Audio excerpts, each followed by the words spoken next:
Hello and welcome to part 2 of my playthrough of Stargate Network version 4 Alpha. So in part 1 we walked around the SGC.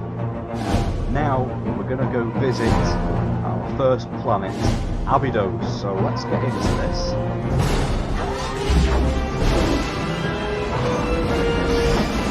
I'm going to get my keyboard ready, the one I showed you in part 1.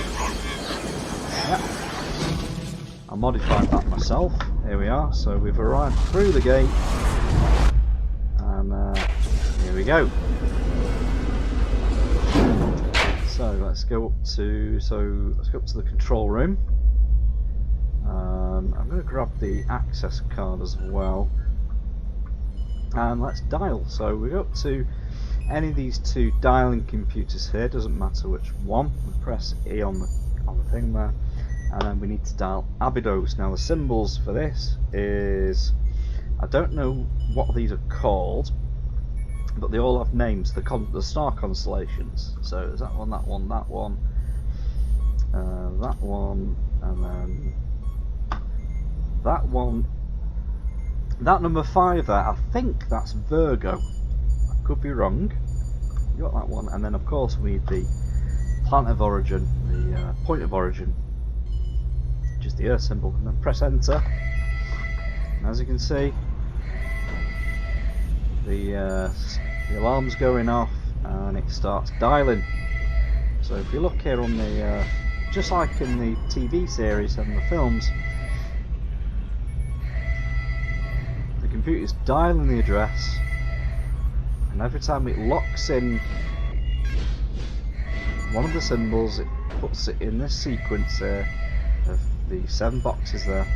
You can also see a live feed there of the, just like in the films and the TV series, a live feed there of the top chevron, locking those symbols into place.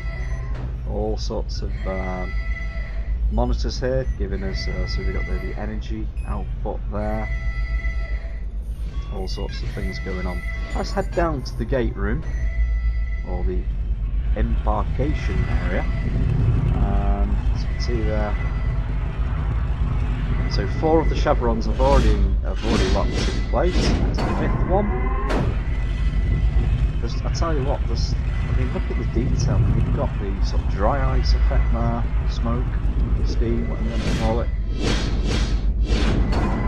The sounds are just absolute pitch perfect to the show. And where's the point of origin? There it is. We better stand back, because when that Stargate opens, it's going to be a big swoosh, and if we get in the way of that, we will be killed. Oh, look at that! And I just love how the light as well, the lighting effects. Right, well, let's get step through before the Stargate disengages. Here we go. On our way to Abydos.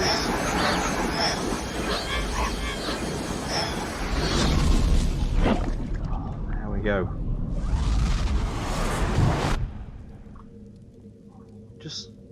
Just listen. I'm going to stop talking. Just listen.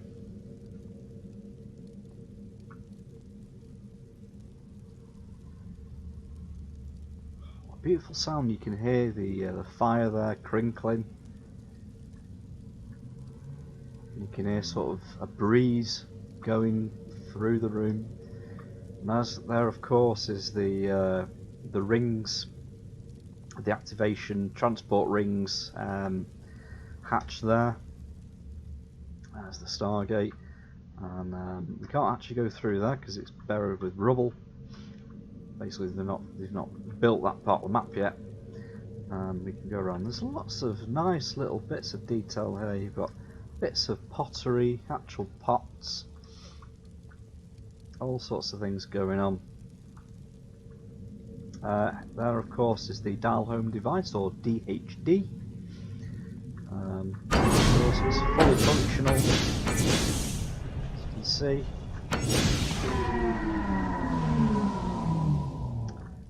And this is what I was saying about the this keyboard.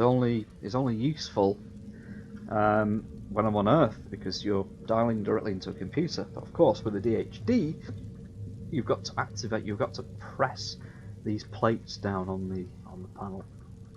Let's have a look. Let's have a look around. So we've got this little corridor here,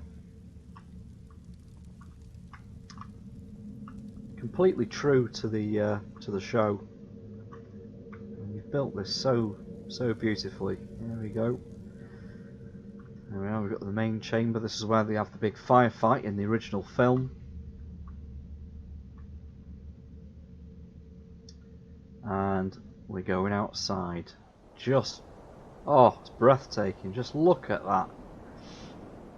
Just endless sand. And there of course is the Abydos pyramid behind us. Absolutely amazing. And as you walk, just look at the sand, because you do see little reflections from the sun in the sand. It just sparkles. I don't know if you can see that. I can't see it at the moment, but it does do it. Now I've spent quite a bit of time just walking round.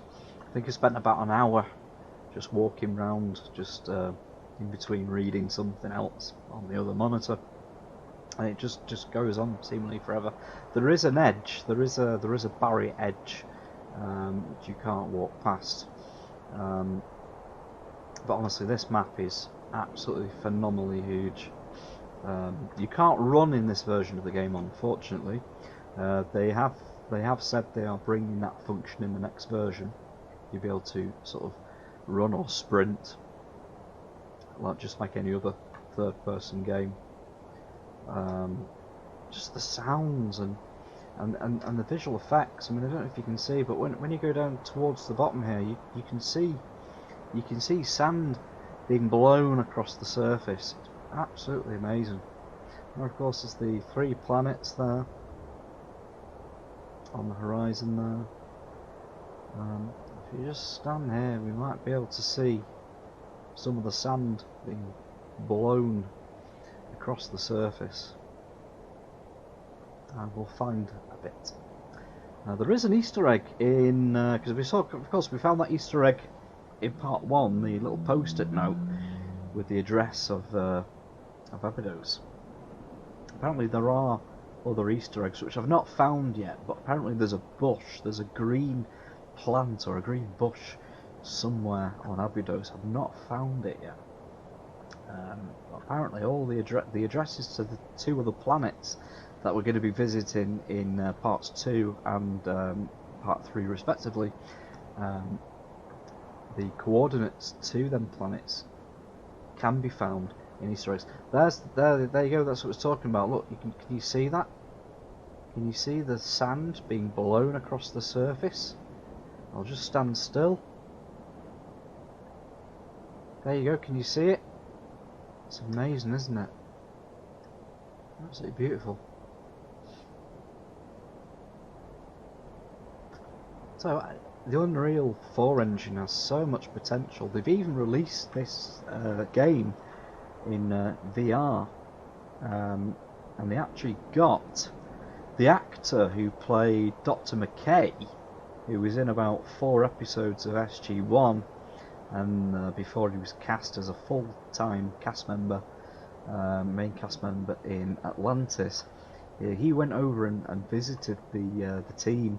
They were at a Stargate convention, and they were playing it in VR. It was version 2.3 of the game though, so and Abydos hadn't been completely finished. It was just the sort of gate room, if you will, of Abydos and the main chamber, but there was no outside. But say I don't know how they've built this outside. I mean, I presume they've used some sort of either a world generator, you know, sort of procedurally generated world, or maybe they've just used one of those paintbrush tools and just elevated and de-elevated different sort of different parts in the sand there. Absolutely amazing. Well, we're going to head back now. So we're going to head back to the pyramid. We're going to punch in the coordinates for Earth. And actually, no. What I'll do is I'm going to punch in the coordinates to the next planet, but which will be in part 3. Okay. So you'll have to wait for part 3, and we'll emerge on the other side of the wormhole through the gate to the 3rd planet. Okay. Gee, I wish you could sprint in this. But it's so immersive, and it looks so amazing. I don't mind walking. I'm just taking it all in. You can imagine in later versions of the game, you'll come walking down that ramp, and there'd be a load of Jafar would come over those hills there with staff weapons, and they'd be firing staff bolts at you, and be going ah, and your mate would, because apparently they are bringing multiplayer into this. They did say they wanted to bring in a single player story element of the game, and of course a multiplay. I'm hoping they bring in some sort of massively open world, so you could have loads and loads of people on one server, all teaming up into a different SG teams, and then just go and explore, or go on missions, go on quests. You know, it would be great. I mean, sandbox mode alone would be great as well. So let's dial Earth now. I'm such a geek, I know the Earth address off the top of my head. I'm not cheating, I'm not looking, I'm looking directly at the screen. It's that one. Then I think he says he knows it. Oh crikey. No, it's not. It is. Right, it is that one, that one, the spade, and then the wiggly line thing, and then the planet of origin, which is that one, which is Abydos. That should be Earth. Yes, it is. It's fantastic. Let's have a quick look at the back of the gate. Well, that's right, we were going to dial the next planet, weren't we? That's fine. So that's what the back of the gate looks like. So you can see through it, just like in the show. If we were to step through that now from the back, we will die, but we'll just respawn over there.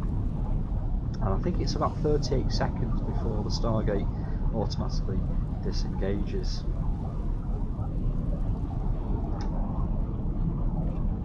So it should be any time now. In the meantime, let's go back. Look at the shadows. Just look at the lighting effects. So amazing. Right, we're going to dial now the next planet, and then in part 3 we will step through. So I don't know this one off the top of my head, so I'm going to have to refer to my my address, my Stargate address sheet there that I've made. So we want that one,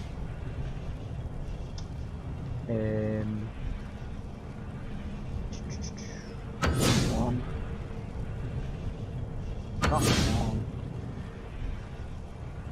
I've used this Stargate so much, I'm starting to learn where all the symbols are. I think it's only a matter of time before I remember a lot of the planet's addresses off the top of my head as well. Number 5, number 6 will be, looks like a hockey stick. Can you see a hockey stick on that? There is. Well, of course, the planet of origin is that one. There we go. That's opened up to the next world. I'm going to step through now, and we will rejoin the other side of the Stargate, the other side of that wormhole, in part 3. So, I'll see you in part 3.